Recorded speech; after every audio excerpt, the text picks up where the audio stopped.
Hola, vamos a hacer ahora un pequeño desvío de lo que estamos viendo en mecánica cuántica para discutir un poquito sobre espectroscopía, que como vimos es la disciplina que estudia la interacción de la materia y de la luz. Lo que vamos a ver ahora es un poco el tipo de instrumentos que se pueden usar para realizar mediciones y discutir algunas de las leyes que rigen la espectroscopía. Entonces, a modo de repaso, yo les había contado sobre los experimentos de absorción y de emisión atómica, donde lo que uno tenía era una fuente de luz blanca, que si la hacía pasar por un prisma, eso descomponía la luz en dos componentes y se veía el espectro visible. Si yo a lo que hacía pasar, antes de hacerla pasar por un prisma, ponía un gas frío delante de la luz blanca, veía el espectro, pero veía también estas líneas negras, que ahora sabemos que tienen su origen en las transiciones electrónicas del gas. Por otro lado, si yo en lugar de una luz blanca tenía como fuente emisora un gas caliente, veía estas mismas líneas, pero ahora veía solamente las líneas en las mismas posiciones que el espectro de absorción, y eso era el espectro de emisión atómica. Bueno, este es un instrumento, un dibujo de un instrumento que se empleaba tradicionalmente para emisión atómica. No es en realidad hoy por hoy los equipos que se usan, por ejemplo, para investigación o para realizar ensayos analíticos, pero para que se den una idea más o menos de algo simple que se puede usar para hacer un experimento de emisión. La idea acá básicamente es que uno toma la muestra, que es una sal por ejemplo, de un metal, por ejemplo, es una sal de litio, si yo quiero ver la emisión del litio, y la nebuliza, la transforma en gotitas muy pequeñas y la hace pasar por una llama muy caliente que excita la muestra, y eso hace que ahora ocurra una serie de fenómenos químicos que no vienen al caso, pero la llama además le da energía térmica a los átomos para que puedan transformar la energía lumínica y emitir. La luz que emite pasa a través de una ranura que las concentra en un prisma, y uno mira a través de un telescopio la luz que el prisma, que proviene del prisma, y lo que observa es el espectro de emisión, que por ejemplo podría ser algo parecido acá algo como esto para el sodio, donde se ve acá una línea de emisión en la parte amarilla del espectro.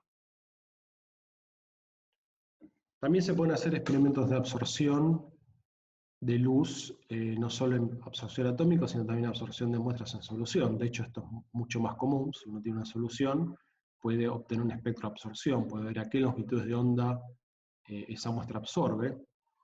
Este es el típico caso de un equipo como los que usarían en el laboratorio, donde lo que uno hace es pone la muestra en un recipiente que está acá, que se llama cubeta, y esto va dentro del equipo, y el equipo mide la absorción de la solución. Después les voy a comentar un poquito qué es exactamente lo que mide. ¿Cómo funciona este equipo internamente? Bueno, lo que tiene es, de vuelta, una fuente de luz blanca. La luz blanca pasa por el prisma, que dispersa la luz en sus componentes, y usando una rendija uno puede seleccionar solamente una longitud de onda. En realidad es un rango muy limitado de longitudes de onda, por ejemplo en este caso verde. Pasa eso por la muestra y después de la muestra pasa al detector, ¿sí? Toda esta parte entre esta rendija y esta rendija se llama monocromador. Monocromar significa básicamente elegir un color, y entonces esta parte se emplea para elegir la longitud de onda de la muestra. Este tipo de instrumento se llama un espectrofotómetro de monohaz, ¿sí? Porque básicamente uno elige un color, emplea solamente un haz de luz, y además elige un color. Existen otro tipo de espectrofotómetros, que son los de arreglo de diodos.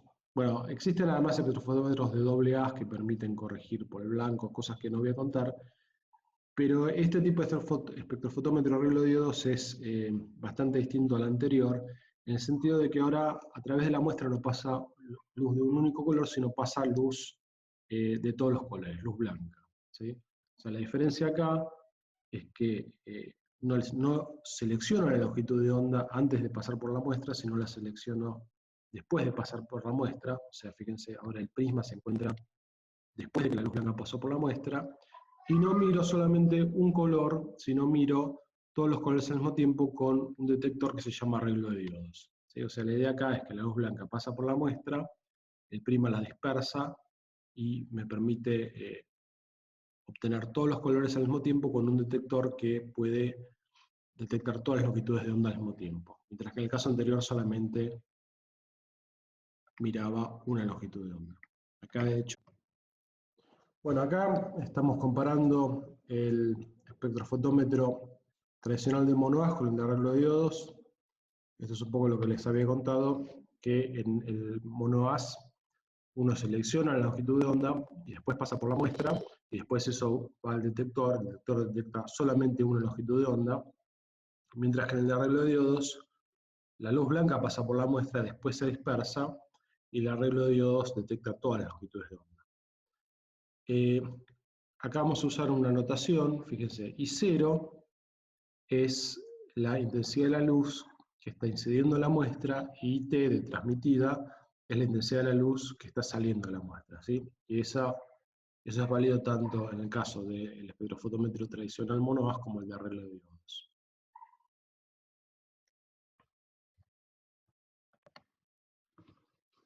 Bueno, ahora vamos entonces a focalizarnos en lo que le está pasando a la muestra en términos de luz incidente y luz transmitida, y vamos a definir algunas variables que son útiles para describir la absorción de luz.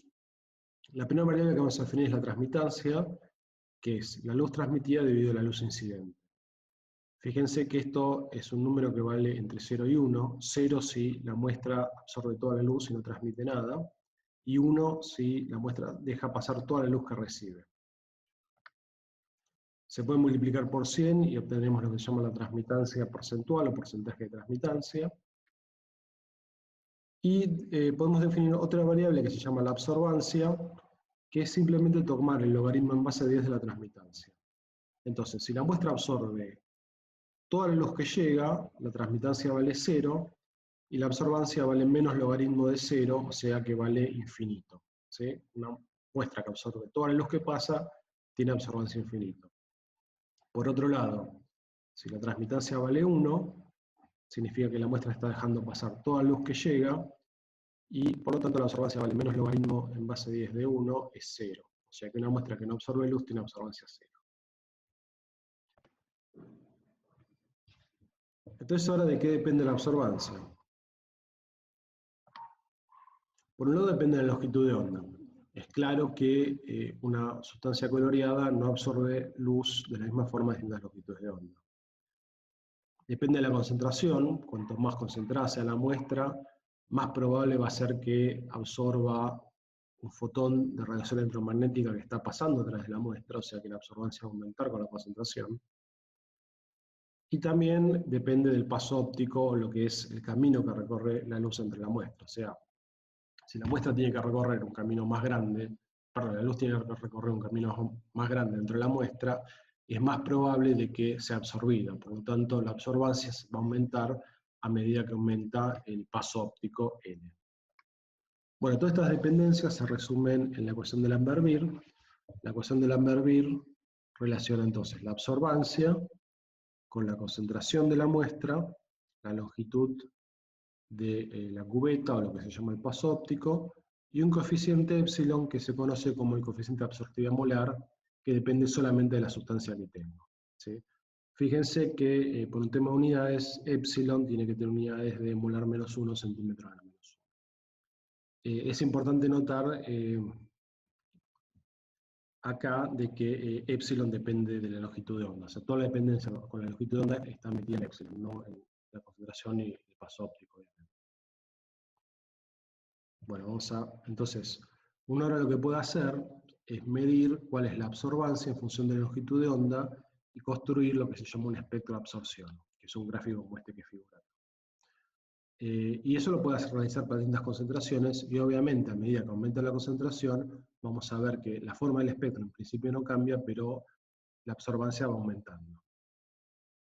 Uno ahora lo que puede hacer es mirar qué pasa a una longitud de onda fija y graficar entonces la absorbancia a esa longitud de onda fija en función de la concentración, y según la ecuación de Lambert-Beer debería obtener rectas, ¿sí? Eso se puede usar, por ejemplo, para hacer curvas de calibración y medir la concentración de cosas en función de la absorbancia. Si yo conozco el epsilon, puedo usar el epsilon, pero si no, puedo hacer una curva de calibración de esta forma, eligiendo una longitud de onda fija. Bueno, y ahora hay una cuestión que quería discutir con ustedes, que tiene que ver con relacionar nuestra experiencia cotidiana con todo esto que les acabo de comentar. O sea, nosotros cuando vemos un objeto, lo vemos de un cierto color, entonces la pregunta es cómo se relaciona eso con su espectro de absorción y o de emisión. Entonces vamos a empezar por lo fácil. Imaginemos que tenemos algo que emite luz, por ejemplo una llama o un fuego artificial, y nos hacemos la pregunta, ¿cómo es el espectro de emisión de algo, por ejemplo, que emite color amarillo? Para fijar ideas, por ejemplo, las sales de sodio emiten amarillo, se usan en fuegos artificiales para obtener una coloración amarilla.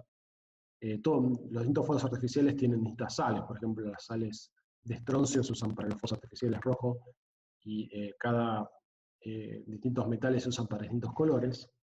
Entonces, si algo emite el amarillo, bueno, es bastante claro que si medimos el espectro de emisión, va a tener que tener algunas líneas principales en el amarillo. Y eso es lo que pasa, ¿no? O sea, en el sodio, el espectro de emisión atómica del sodio tiene una línea principal en 589 nanómetros, que si nos fijamos acá en este espectro, en este gráfico que está acá, 589 es color amarillo. Bueno, esto parece fácil, pero ahora vamos a hacer una pregunta un poquito distinta. Si ahora tenemos un objeto que se ve amarillo, que no está emitiendo luz, sino que de hecho la está absorbiendo, ¿en qué longitud de onda absorbe? ¿Sí? Por ejemplo, acá, esto es lo que se llama un diamante amarillo, es un diamante que tiene impurezas que hacen que absorba y que se vea amarillo. ¿Y qué color absorbe? Bueno, no absorbe el amarillo. De hecho, lo que está haciendo es dejando pasar la luz amarilla, por lo tanto está absorbiendo otros colores.